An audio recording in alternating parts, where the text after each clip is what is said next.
all about? This is a show that you're on, and it's on A&E. Is that what's on? A&E is the parent network. It airs on History Channel, and we just had our third season that just finished airing. What's the thought process behind this? This is legit? Because a lot of people are like, finding Hitler. Get the fuck out of here. They found Hitler. He died. Yeah, we don't know. Right. That's I mean, this isn't like Ancient Aliens. This is they declassified a bunch of documents. Both the Israelis, the British, and the Germans and Americans in the past 20 years have been consistently declassifying documents. And there were a bunch of specifically FBI documents that we were spending millions and millions of dollars actively searching for Hitler after the war.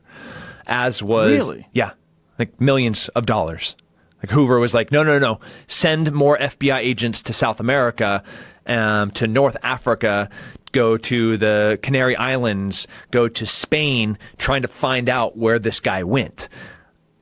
Tons of real FBI documents with real leads, with real informants, some some first eye accounts saying that they've.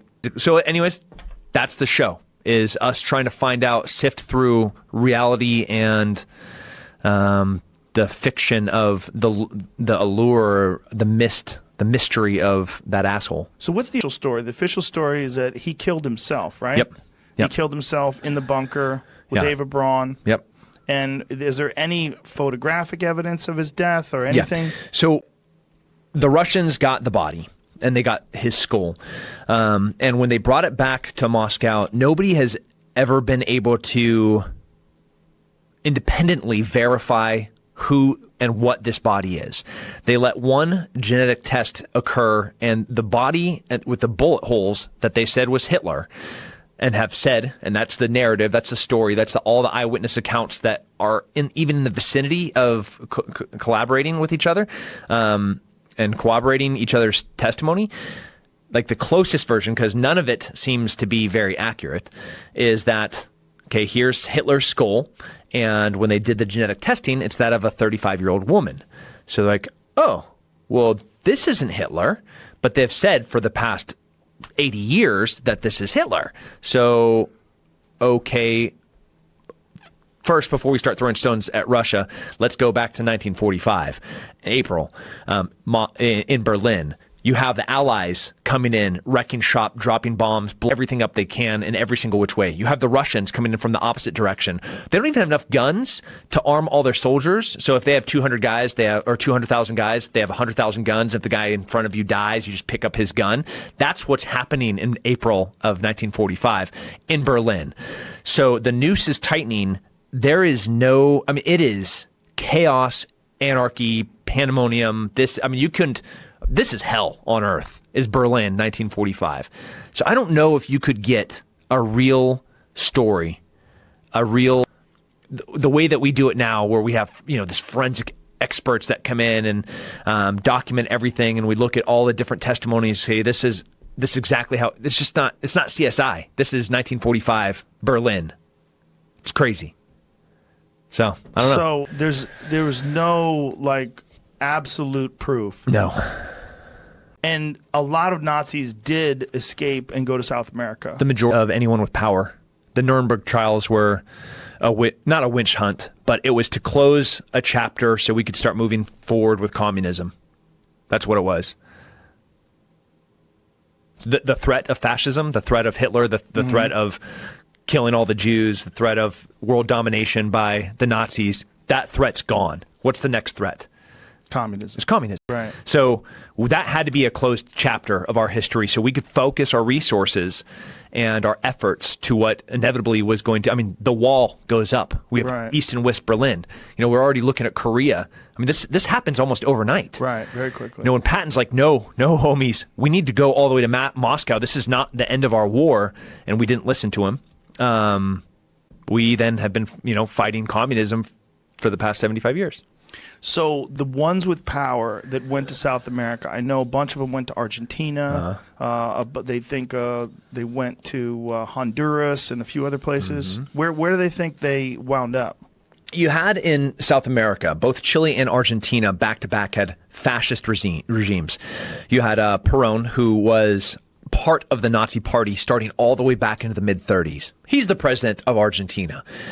So the Red Cross, they were there was about 3 different rat lines that guys were able to successfully get out of Europe into South America. And there's no question that we're talking thousands, if not tens of thousands of high-ranking Nazis made it there. Tens of thousands? Tens of thousands. And I'm not talking like little soldiers. I'm talking high-ranking Nazis, officers, guys like Joseph Mengele and Adolf Eichmann. I mean, these are the disgusting, despicable humans to exist at the time. If Hitler is dead, Joseph Mengele, that would take syringes full of blue ink and inject them. You have blue eyes, Joe, or you have brown eyes. Let me see if I can make them blue. Oh, wow. And then take twins and start torturing them to see if one would feel the pain. That's Joseph Mengele. I mean, that's the guy that then in South America was helping high-ranking Argentinians have abortions, and he set up, have you seen the movie Colonia? No. About Colonia Dignidad, which is, if you're listening right now, I almost warn you not to Google it, because it was a torture camp that was started by Joseph Schaefer, and Joseph Mengele, the doctor of death that escaped trial in Nuremberg and made it at the behest of Perón into Argentina. He set up the hospital at Colonia Dignidad, which was another safe haven for more Nazis in South America. Golda Meir and Ben Gurion, the presidents of Israel, they took the gloves off and they were just sending assassins to try to find these people and kill them.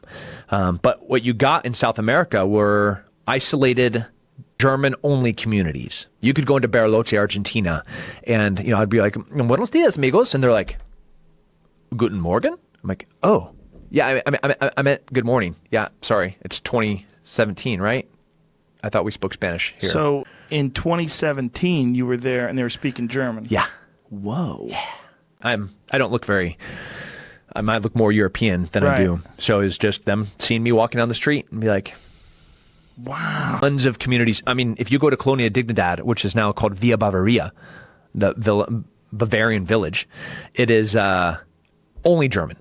Whoa. In the center of Chile, in the mountains of Chile. Like there's no Spanish being spoken there. It is exclusively German. And these are the descendants of Nazis. Powerful Nazis. Holy shit. And this is going on right now. Yeah.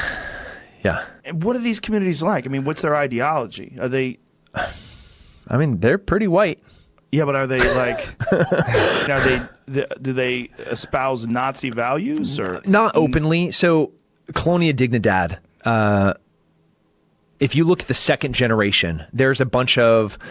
So it was a huge problem for Chile that they tried to hide for years. And they got so much power from the torturing that they did at Colonia Dignidad on a whole bunch of other high-ranking South American dictators that they are almost untouchable. And this is, I mean, you'd blow your mind if you look into this, Joe. You'd love it. But the second generation, the kids, like the grandkids, sometimes they're even more fanatical than the original generation. Have you ever seen this? Where like if somebody's away from, like when you travel abroad, man, it's so cool to get into the culture and get into the food and get into the, like you're dancing this style and you love the flag and you're like, oh, I'm gonna go to a soccer game because we don't go to soccer games in America, and then I'm gonna go. But then maybe after like 2 months, you kind of miss home, and then like a year, like you really miss home, and then 10 years, like you really miss home. And you see the same thing in the United States, where it's not really perfect assimilation. It's not the melting pot, where you see generations that are espousing to be more like their ethnic heritage than they are American. They're flying the Irish flag and like, I'm Irish. Well, it's just times 1,000 with these communities because they're exclusively German. Whoa. Yeah. It's pretty cool. Kind of weird. So exclusively German and really missing home. Yeah. Yeah. So 70 years later. The second generations I was talking about, some of them came to the United States and were high-ranking white supremacists that are now in jail, in prison, for their racial crimes. And they came out of South America. They came out of Colonia Dignidad. They came out of Bariloche. They came out of Holy shit. Cordoba. They came out of Misiones. They came out of Yeah. Wow. Yeah. It's crazy. So that's the show, Hunting Hitler. Fucking A, man. It's a trip. How many people are we talking about all told in South America that come out of this? I mean, tens of thousands went there, but how many German communities and how big are they? Yeah, we may have 50 German communities. 50. How many people, if you had to guess? A few 100,000. Holy shit. Yeah. A few 100,000 Yeah. descendants of Nazis. Yeah. Wow. Yeah. And man, it's weird when you into somebody's parlor and it's like you're stepping back in time into Europe. Like I'm walking in, it's 2017 and I'm walking in Buenos Aires, Argentina into somebody's parlor and all of the tile is European and all the style and all the art is very German. You know, we have like deers and like not like red stags. We're talking German everything, things that Hitler loved. And that's the style and that's everything. And then they come out and like with white gloves, they're holding their grandfather's memory box. And inside of it are his war medals from, when he was in the SS or when he was, and it is the respect, I don't even know the reverence. Right. Yeah, I mean, it's like it's like this is a gift from the Pope that they're holding in their hands. White gloves. No, I can't. First of all, Tim can't touch it. But I can appreciate it. And then they tell me the story of every single one of these things and how he got there, and how he then went and worked for the Buenos Aires News. You can't touch anything. No, they wouldn't. No, because I'm. You're dirty. I'm dirty. Dirty American. Look at this. You're too brown. Yeah. Fuck, man. So we followed. The first 2 seasons, it was really just unraveling the rumors of what happened to Hitler. The 3rd season was my favorite because I actually got to do real work. They said, okay, the 2nd season, I got to bring in more special forces guys, a CIA targeter, Nadia, who helped my unit kill Zarqawi in 2006. This is the team that is now looking at real evidence, trying to figure out, okay, how did we find bin Laden? How did we find Zarqawi? We looked at their associates and we looked at how they moved. We looked at how they communicated. We looked at what routes they were using to get to and from places. And then we just started tightening the noose. And that's exactly what we did in this 3rd season was, okay, let's start following the Adolf Eichmanns. Let's start following the Joseph Mengeles. And let's start following the Skorzynskis. Hitler's personal bodyguard that was a colonel in the SS that went on to work for everybody after the war fighting. I mean, fascists do not like communists. So this guy was working for everybody to include the CIA fighting fascism in South America or fighting communism as a fascist in South America in the 50s, 60s, and 70s. Whoa. Creepy stuff. Whoa. Yeah. So hunting. Are there any legitimate eyewitness accounts of Hitler in South America? Or potentially legitimate? Absolutely, potentially. Whoa. Yep. Eyewitness accounts. I saw him get off a boat. I saw him meet here. And if it was just some person saying it, it's almost meaningless. Right. But if you look at the context of who this person is, the wealth that they have that they shouldn't have, like, can you explain how you got so rich in 2 generations? Like, okay, your grandpa got here from Germany in 1946. That's weird. And he's on a legitimate visa with an Argentinian passport. Also weird. And now he's a war refugee that's now worth millions of dollars. How does this work?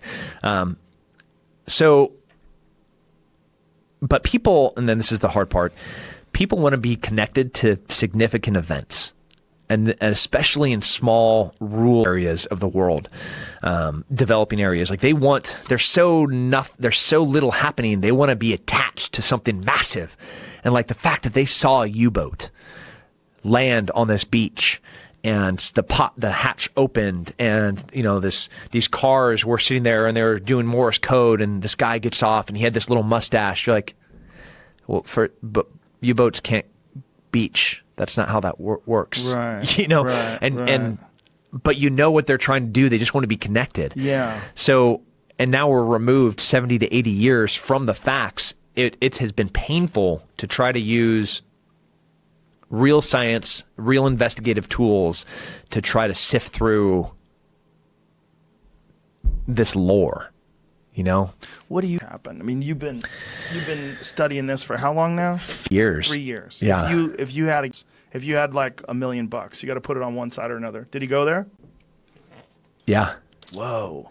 I would say, man, it's and that's the first time I've ever said it flat out like that. What I want to say is the way history is written is wrong.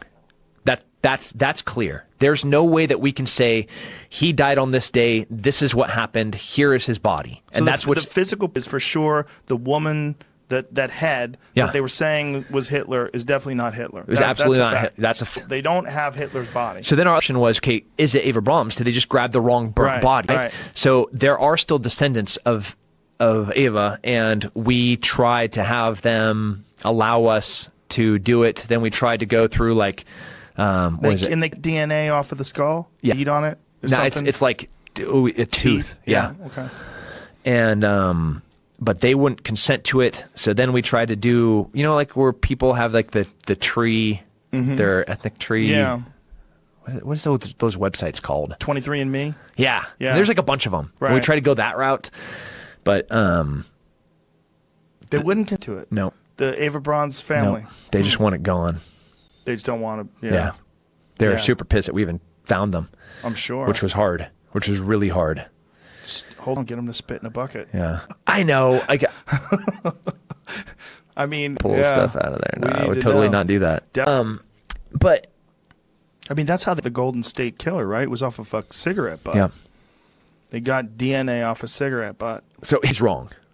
Wow. For it to be black and white like that. And fuck, man. And again, if you go back to 1945, we needed scientists. We needed every single German electrical engineer, mechanical engineer, aerospace, anything. Yeah. You're on the V2 program. You know, we want all of you because now it's a race. It's a race. We have the bomb.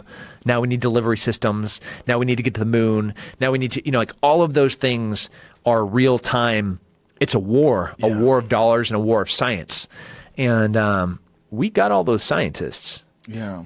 The Russians didn't. They got some. Some, not very many. Operation Paperclip was what brought over what Werner von Braun, who was, when you talk to Jews that were in Berlin during the time that Werner von Braun was running his rocket program there, he would hang the 5 slowest Jews in front of the rocket factory in Berlin just to give everybody motivation to work harder. Yeah. The Simon Wiesenthal Center said that if Werner von Braun was alive today, they would prosecute him for crimes against humanity. Yeah. He was a Nazi, straight up Nazi. And there's apologists that say, no, he was a scientist. He was forced into doing that. Like, that's like, okay. He's a Nazi. Yeah. There's photographs of him wearing Nazi garb, hanging out with Nazis. His rocket factory killed Jews. Like, these are all undeniable facts. It's not the war ends and they're Nazis anymore. Exactly. That's not how that works. Exactly. But they were forgiven. They came over and contributed to our rocket program. I'm not that good of a human. I don't have that in me. I don't have that, like, okay. It's slippery. Did you get a chance to look at that Chaos book that I told you about? Yeah. Yeah. Tom O'Neill, who is a friend of my good friend Greg Fitzsimmons, wrote an insane book that took him 20 years about Manson and the CIA and LSD. And what did you think about all that? We touched on some. I mean, Tom touched on some really interesting things that. What I liked about his book, I went through it, I read it, is that he's actually, I think, very honest, shortcomings, right, of what he ended up doing, right, and the research that he went through, and where he couldn't draw connections. I'd so give him a lot of credit. I think it's well worth the read, and. You know, it's a hell of just a personal story that it took him this fucking long, right, to make his way through, in a variety of reasons. But luckily, a tremendous success. Yeah. I mean, it's really he sold out almost immediately, and the paperbacks are sold out too. I mean, look, Manson reprinting is a huge draw, right? It is it's also it's a fantastic account of all the things that happened with the Manson family and. all those people that were alive back then about how this guy kept getting out of jail. And they kept arresting him, and they kept saying, this is above my pay grade, and they would let him out. Yeah, and that's for me, that's the strangest part of the story, right? I mean, this idea that, was Manson, a lab rat for the CIA, and, how far down that rabbit hole do you want to go? Well, O'Neill is clear about that, right? That's not a particularly solid, it's a tenuous connection, I think he called it, between one of used to be a contractor, a researcher for that old chestnut MK Ultra, Jolly West. Yeah, Jolly West. Yeah. What did you think about all that? Like, I'm sure you know about Operation Midnight Climax and all the stuff that's absolutely true. Yeah, it'd be interesting to know how many people are aware. I mean, I know some people that that's what they do. Climax. Yeah. Operation Midnight Climax was a CIA-funded program where they dosed up Johns. They created brothels and dosed up Johns with LSD against their knowledge. Yeah. And without their knowledge, and let them fornicate and have a good old time with these ladies of the evening. Man, and, my God. and watch them and film them and study them. And when you say it that way, I'm in if you want money to produce that movie. But it's it's true. Look, it fell under the sort of umbrella of this MK Ultra, which is public knowledge. Obviously we're not talking out of turn. Well, let's also give them the benefit of the doubt. When LSD was synthesized by Albert Hoffman, they really needed to figure out what the fuck this was. And they need to figure out, like, could this be used against Americans? Could this be used against the president? Like, what is this? Is this a truth serum? Like, what are the benefits? What's the pros and cons? And what are the dangers of this stuff? Well, and that's from a national security angle, it's very important that they did study it. Right. And so from content, again, we talked about that towards the beginning, is which we don't normally do, right? So we're judging people from history and so we're not using context of, well, what was the what were conditions? We're talking about the 1950s, the 1960s. Well, late 40s even. Right. I mean, so what have you got? You got the end of the World War II. You got the Cold War. It's the late 40s. Soviet Union that is heavily invested in a variety of experiments. Mind control, brainwashing was the sort of the term of the cult, and brainwashing was a big issue. Not a big issue, but it captured people's imagination back then. So the late 40s, early 50s, it was a Korean War. It was an existential threat, right? We had nukes pointed at each other. We had, drills in schools, kids hiding under desks. I mean, what the fuck? So with the fear that the Chinese or the Soviets were going to develop mind control abilities was pervasive. And I know you talk about it now and everybody rolls their eyes and goes, oh my God. But you're absolutely right. You have to understand the context with which then Alan Dulles, who was at the time, the director of the CIA. By the way, the guy who Kennedy fired and wound up being a part of the Warren Commission after Kennedy was murdered, which was very strange. Yeah. Oh, I like that. I like where that could go. So anyway, we got Alan Dulles, who in 53, early in 53, says, all right, we have to understand what the Soviets are doing, particularly the Soviets. But we also had, again, I'm sure some folks listening know all this, but a lot of probably don't. We had POWs returning, American POWs returning from Korea. That was a big issue, right? Because some of them came back, again, quote unquote, brainwashed, and some of them didn't want to return because, again, brainwashing, mind control that, perhaps the Chinese had developed these techniques. So initially the idea was defensive. How do we protect ourselves against this new threat within this Cold War, against these enemies who appear to be devoting great resources against this? Well, so initially it started out as a defense effort. MK Ultra was the umbrella name for a whole bunch, over 140 projects, sub-projects underneath MK Ultra.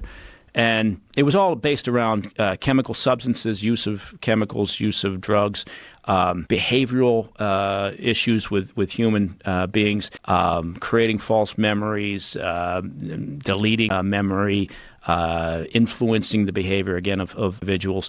There were a variety of projects that fell under this MK Ultra, and it was, again, starting out as a defensive issue, but quickly became sort of an offense. How do we the leader in all of this, which is typical, right? It's typical in how things develop. It's like cyber warfare. Initially it's defensive, and now you think, okay, now we got to figure out how to make it work on our behalf. And sometimes it's simple, like when they shut down the Iran nuclear program with a virus, essentially a computer virus. No, absolutely. And where this went rails in a handful of ways, in many ways, was testing on unwitting subjects, things such as LSD and a variety of other substances. Yeah, whoops. And those subjects, unwitting subjects, ranged everything from in federal prisons to state hospitals. And that's where Manson comes in. And a variety of other people who I would recommend people dig in. Don't settle on just one account. And one of the things that should also do, if they want to read about this, is read any testimony that came out of the CIA. And there was some testimony. There were documents from the Inspector General back in 50, and this time period was about 53 through at least officially acknowledged 1964. And then the program was wrapped up. Supposedly there were still federal programs, military programs, others that were still looking into issues related to the use of chemical substances for everything, again, from interrogation to behavioral adjustment. And a lot of these things were funded through cutouts. So you'd set up, again, this is early 50s, mid 50s, early 60s. You'd set up financing vehicles, through, say, what appear to be non-threatening grant program, from research institutes. So you'd loop in academic institutions or researchers. And MK Ultra had, at least acknowledged anyway, over 80 academic institutions and others that were either wittingly or unwittingly working on their behalf in various research programs. So yeah, this Midnight Climax program, basically they'd kit out a safe house as a brothel, and they would have the hookers slip LSD or whatever substance to the johns, and then behind a mirror you'd have a researcher, right? I mean, this is where it got weird. Sitting there, having a drink and watching these, the hooker and the John have sex, and then they'd be analyzing the impact of the LSD on them in terms of their ability to talk, and would they... Was the hooker in? Yeah, the hooker was in on it. And was she an employee of the CIA? And it wasn't just the agency, like the Army was involved in these things as well. But they would get cash payments, and oftentimes the get out of jail free card. Ladies, if you're out there, listen to me. Come on. Whatever you need. Come forward. I'm here for you. Forward. But Come on the show. Let's talk. You could wear a Boba Fett mask. I don't care. We'll hide your identity. I don't know why I said Boba Fett. But I mean, so it's okay. So this was clearly, was off the rails, right? Yeah. And they had one of the guys that was involved in this. He was with what used to be called the Federal Bureau of Narcotics.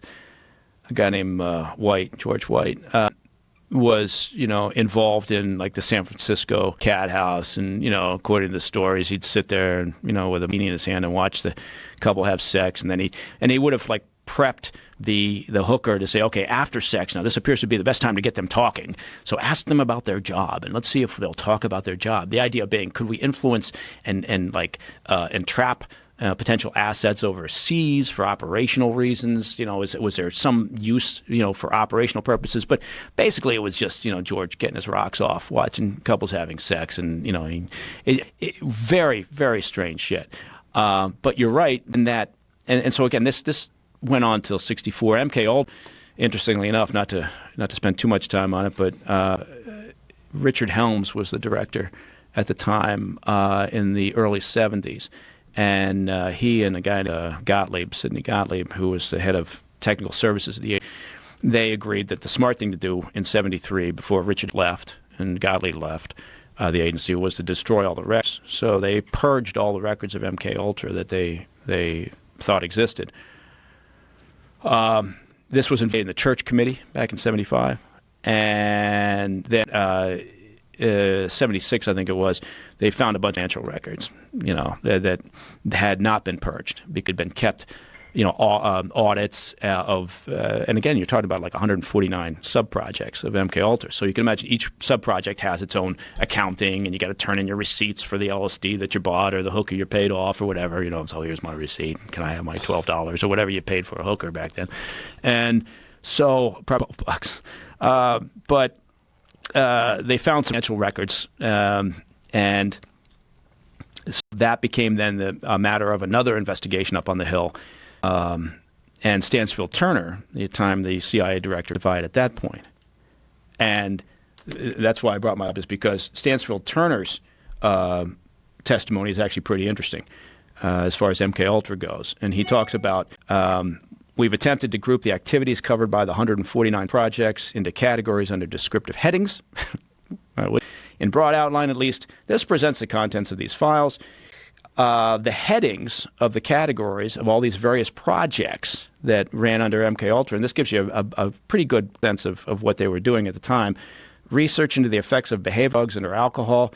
There were 17 sub-projects probably not involving human testing. This is a testimony from the director of the CIA, Stansfield Turner. 14 sub-projects definitely involving tests on human volunteers.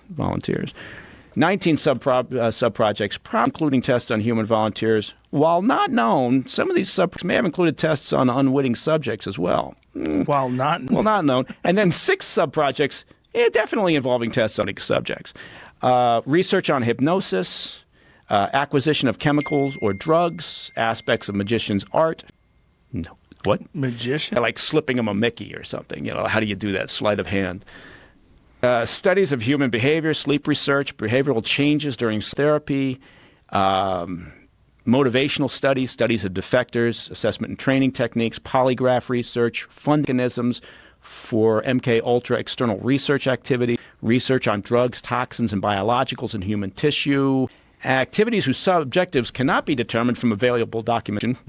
Anyway, it goes on, but it gives you a sense of what the hell was happening during this period of time. But again, this doesn't justify it. Obviously it doesn't. But you're absolutely right that to have a full understanding of this, you have to look at the context of where we were at that time. And where we were was smack in the height and elevation of the Cold War. Knowing that our adversaries, our potential threats, were engaged in this sort of behavior. Now, Dwight was not really a researcher or anything. He was just sitting behind a mirror watching some people, get off. So clearly, and all the young subjects involved, but look, they were slipping LSD to agency employees, right, without telling them. Really? Yeah. And it's just... Yeah, it's not that long ago, but it's not. We have to think about it in terms of the same way we thought about Abraham Lincoln. That in the context of the times, this wasn't such a horrendous thing to do. They didn't know any better. They didn't know what these substances would do to people, and there wasn't a lot of ways to find out. The Harvard LSD studies that they did, that they believe in part were responsible for the Unabomber. There's a lot of other shit that was responsible for the Unabomber, including particularly his childhood. But they did a lot of these studies because they didn't know. It's one way to find out. How do you get responsible human subjects? How do you get people to do? Well, there's not a lot of ways other than just test people. Right. And unfortunately, what this ended up being was, like using the most marginalized people out there, like sex workers or prisoners or whatever. Right. And oftentimes Johns are just but that whole thing. But where Tom O'Neill's book is really interesting in a couple of ways. If you jump, so MK Ultra kind of finished up in '64 officially, right? That's when the Inspector General came from the agency and said, "This you got to know, you can't do this." They had an Inspector General and they looked and said, "This is clearly not where we are supposed to be." But interestingly, funding mechanisms, that were used to dole out grants or to provide a cutout between government and research that was being done, did some of those continue to exist for other programs, other research? And in '67, you have Summer of Love, San Francisco, and Tom O'Neill writes about this, and it's very, very interesting. But you had the Haight-Ashbury Free Medical Clinic, right, which in part was running a couple of projects that were supposedly getting funding from the National Institute for Mental Health, which had previously been a funding mechanism also for MK Ultra, a few years in the past. And Roger Smith was a guy who was getting his PhD in neurology. He was working at the Haight-Ashbury Free Medical Clinic, and he's also Manson's parole officer. And to your point, Manson was like a brook trout or a rainbow trout that is in some catch-and-release stream, right? He was constantly arrested during the 60-68 period. And remember, the killings happened in August of 69. And, he kept getting released. And he had been in prison, right? In 67, early in that year, he'd released from prison, right? So he was on probation. Any violation, certainly some of the things he was getting arrested for, should have been back to prison, but he wasn't. So that, to me, is one of the most interesting to the book, is this revolving door that Manson was in. And eventually we all know what happened to him. But, working at the Haight-Ashbury Free Medical Clinic, that's where Manson would go, along with some of his followers. And they were part of a study, and, they were, I'm sure, get LSD from there. But also this guy, Jolly West, who was involved in MK Ultra, so ended up having an office at the Haight-Ashbury Free Medical Clinic. So, again, to Tom O'Neill's that point, clinic closed down 4 months after Tom's book came out? Been open for over 50 years. It's crazy. Yeah. What are the odds? I know. What are the odds? I didn't see that coming. But I mean, again, it's. I like the book because he does see trying to let the facts of all his research lead the way, right, rather than try to prove a point that he comes up with at the beginning of his book. Well, he also was the prosecutor, Bugliosi, and all the issues that was going on with him that led to him wanting to follow the narrative that they had laid out, that Manson was trying to incite a race war and, right, and ignore all the other indicators that there was some deeper connections.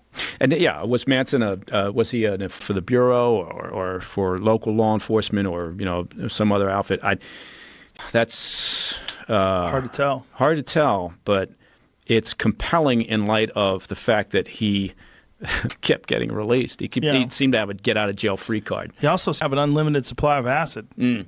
That was what's fascinating. And he also seemed to employ the same techniques that apparently the CIA had employed when they'd done experiments on prisoners, including the fact that he would, force them into weird sexual situations and pretend to take LSD himself but not really participate, and then, influence them. And he seemed to be doing things to them in terms of like trying to alter their behavior and getting them to do things that were outside the norm, including murder. Yeah. I mean, did he have a sense from his time there at the clinic or dealing with, Roger Smith, his parole officer, who, again, was also an immunology doctoral candidate, I guess, and so was but look, Manson was, he was not a rocket scientist, literate for the most part, right, until he ended up in prison which is why it was so weird that he was able to manipulate so many people well. Right.